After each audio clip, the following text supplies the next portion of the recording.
నెల్లూరు నగర వాస్తవ్యులందరికీ మన తల్పగిరి రంగనాథ స్వామి రథోత్సవం సందర్భంగా ప్రతి ఒక్కరికి శుభాకాంక్షలు. ఈ బ్రహ్మోత్సవంలో భాగంగా ప్రతి సంవత్సరం మన రంగనాథ స్వామికి ఈ బ్రహ్మోత్సవం చేసుకోవడం ఆనవాయితీ. దీనికి మన నెల్లూరు నుంచే కాదు, చుట్టుపక్కల నుంచే కాదు, ప్రపంచ వ్యాప్తంగా ఉన్న మన వాళ్ళందరూ కూడాను ఇక్కడికి వచ్చి స్వామి యొక్క రథోత్సవంలో పాల్గొనటము చాలా అదృష్టంగా భావిస్తారు. ఈ సమయంలో వచ్చి ఆ రథాన్ని పట్టుకున్నా కూడాను వారు అనుకున్న కోరికలన్నీ నెరవేరుతాయి అనే ఒక ఖచ్చితమైన నమ్మకంతో ఇక్కడికి రావటం జరుగుతుంది. బ్రహ్మోత్సవాల్లో గరుడోత్సవం అయింది, గరుడ సేవ అయింది, తర్వాత కళ్యాణం అయింది. ఆ తర్వాత కళ్యాణమైన తర్వాత స్వామి రథం ఎక్కి అందరికీ కూడాను జనానికి దర్శనార్థం అందరికీ కనిపిస్తున్నారు.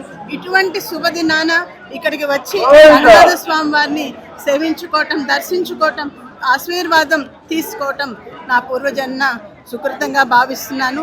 నెల్లూరు నగర వాస్తవులందరికీ ఆ రంగనాథ స్వామి ఆశీస్సులు ఉండాలని మనస వాచ కర్మణ కోరుకుంటున్నాను.